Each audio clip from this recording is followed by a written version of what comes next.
This is a continued discussion from the previous episode of Nose to Tail, a podcast where we explore the world of aviation lifecycle solutions, insights, and more.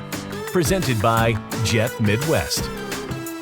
So what does the future look like? Where are you guys going to take the organization? I've talked to a lot of people, and some people it's, hey, we're going to open a new location, or we're going to grow capabilities, or hey, no, we're searching out brand new product lines, and you get customers from that. Yeah. How would you describe the growth that's really poised to happen for you guys over the next couple of years? So probably in the last year and the next 3-4 years going forward, it's really expanding our capabilities list. Like I had mentioned before, we're coming back to the commercial side we have in the last 2 years. So we want to continue to grow our capabilities to help our customers. And really it's more through conversations with them. What are their needs? We don't want to just market our capabilities to everybody. We have our specific customers that we really work with, that we feel that we have great connections with, and we want to help them. So if there's a product line that they need help in, we'll explore our opportunities to really expand into that and help them and tell them simply, hey, it's something that we can help you with, or hey, it's not something that we're interested in doing at this point in time. We just like to, dive all in when we expand our capabilities or our product lines. We don't like to just dabble and see where it goes from there. We want to make sure that we have a full-fledged plan going forward and understand how we're going to make that work for the next 24 to 36 months. That's nice. And that actually is that's probably a fresh approach. I think a lot of the MROs that I talk to on a day-to-day basis, they like to do more of the same. They really kind of stick with their expertise. So it's great to hear that you guys are willing to say, hey, I've got a customer who's got a problem with a product line that I certainly have the ability to do, and I'll develop that for them and help them with the program and drive that. That's a nice, fresh approach, because a lot of times it can be a little bit scary and daunting. Yep. But you guys did jump feet first into the military side, and you just made a whole shift, and now you're shifting back and maybe not even shifting back, you're just taking another large leap back into the commercial side and putting that focus. So, kudos to you guys for being able to make those. And it takes a little bit of courage. Yep. But I'm guessing since you guys have been around since 99, that you probably have the right stuff to get that done. Yep, absolutely. So I like to ask all my podcast guests what their favorite aircraft is and why. So I'd be curious, especially since you've got a mix of military commercial, what your favorite aircraft is. So my personal favorite is the ATR 72. Okay, so tell me how that became your favorite aircraft. A lot of research, just exploring different avenues for our customers, and just really, it was my first big project where I really had to spearhead it and figure out everything about the ATR, everything that we're going to be able to do for that aircraft, and just really fell in love with the process of it all. Nice. The first time I had some exposure with ATR was a little bit of work we did with FedEx, and it was such a different airplane. I didn't do much of it. I maybe didn't get the passion that you had for it. I had difficulties coming out of the large commercial side. Yeah. But it was an interesting aircraft. Have you ever flown on an ATR? I have. Well, what's your flight experience like on the ATR? It was a little shaky at first, but it was fun. I actually flew it with an airline from Orlando to Miami. So it wasn't a long trip, but it was my first time on the aircraft. So we actually had to go down to the runway, load up, and I was like, this is pretty cool. It's pretty cool. The first time I flew on one, so I don't have any problem sleeping on an airplane. Okay. Right? When I used to travel a lot for business development, I always took the very first flight out in the morning. So I was super tired, just get on, I'd be asleep before they closed the door. And I was worried, so now I'm on this twin turboprop. I'm sitting in a window seat, and the props fire up. Man, it was shockingly loud. It was my first experience, right? And I was asleep before we got to altitude.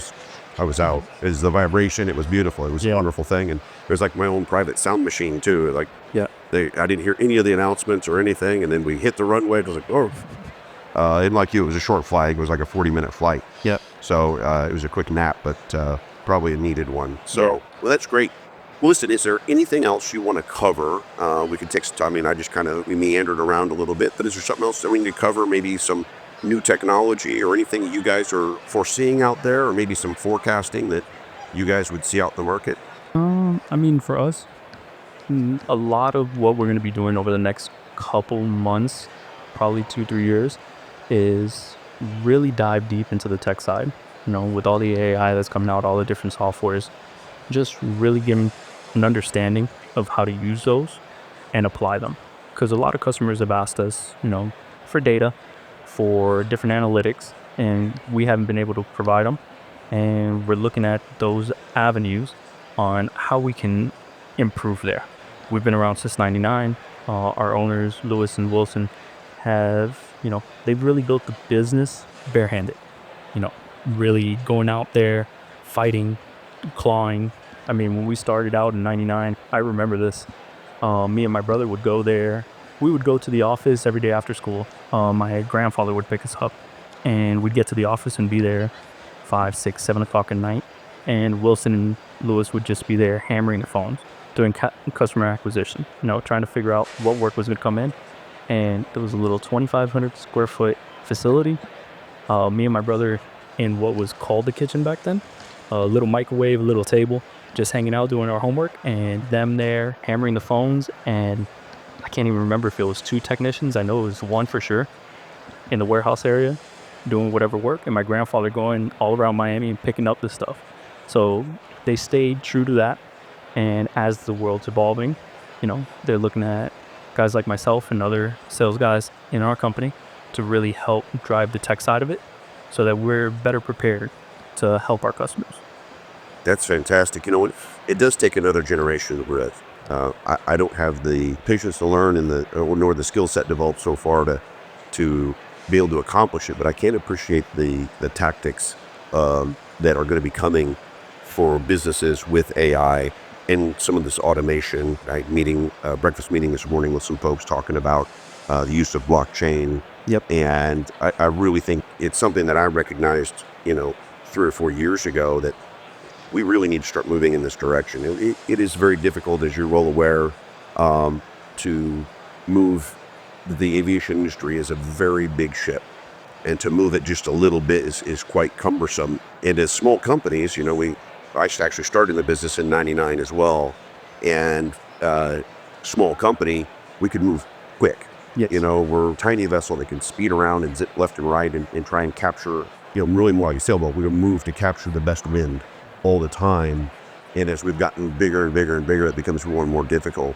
And I can certainly see with this younger generation that we've brought in, but our ownership's got good focus on it. We need to start building these tools for the future. Yep. There's something really special that's coming with this. And I don't think it's going to be so much of an elimination. People are very worried about jobs with it. It'll have some impacts, but I think it's going to create methods so that we can have more accountability in our systems. Yep. Because when you set the AI to behave a certain way, it'll do that for you. And then there still has to be some layer of accountability built into those systems, whether they're confab with a human partner or whether it's just even with the customer. So I think there's a lot of pieces that are going to get explored in aviation, and I think it's going to make us better and more efficient. Absolutely. And hopefully able to tackle more complicated pieces than we can do today. I worked with a group that did a really large project and had certified like 700 pieces, and it only took 2 days for the technicians to do all the testing. 2 days. Wow. Right. Then it took a whole slew of folks 5 days just to process the paperwork. Mm-hmm. It's just paper, just print it, change it, mod it. Just is a very manual process because our safety protocols are there for a reason, right? With what the FAA rules are.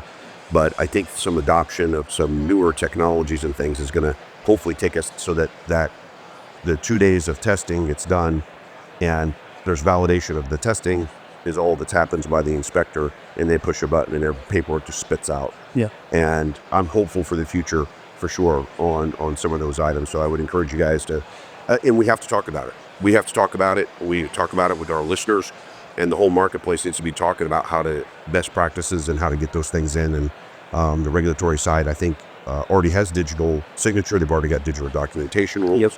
So now we can say, how do we blend ourselves to move towards some of those things? 100%. Have you guys gone to digital signatures and digital documents yet? We haven't yet. We're really looking into it. Our quality director is a level 3 case auditor, so he really wants to make sure that he understands it before we make any transition. Yeah, I'm curious if there's a differential as well for the U.S. military, if they've got different barriers on the digital side. Everything's got to be hand. Yeah. They haven't transitioned to that, to our knowledge yet. Blue ink. Black ink. Oh, black ink.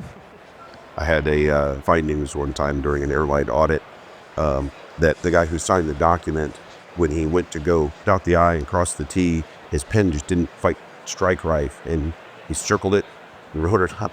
I was like, wow. This is one of my first times I was like, oh, that's a really tough inspection when he doesn't like the way you sign your name. But it's good. I have to say, from a non-technical person, I think I've got a lot of technical knowledge, but it's all been earned on, by doing and surrounding myself with good people. And the first time I was around the regulatory side, we opened our MRO in 2010. We had a paint shop. And so every new paint customer we had would come in and do a full audit of our MRO. And as a young MRO in a very big facility, it was really easy just to kind of hide your problems. Yeah. And say, well, that's a quarantine area. That's outside the bounds. And it was amazing how much I learned all those audits, 20 audits a year, because in all the stuff that they were guiding us towards, it was just sort of this realization that, man, we have to bring out trees to fix all this stuff and really look sharp. And by the time we got through our first maybe year of full service there, Ed Sharp was really sharp. There was no reason to hide anything. I'd gladly show him. You could look at any cabinet. Yeah. I was proud of it. I was like, there's nothing hidden here. Yeah. Still a big place, but they had nothing to hide there. So those quality audits and that stuff, those guys are important to make sure everything is moving the right way. Absolutely. So, Nose to Tail listeners, I'd like to thank Jonathan for joining us. It's been a great dialogue. I know we've all learned a lot.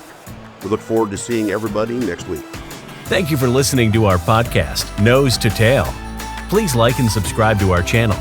Presented by Jet Midwest.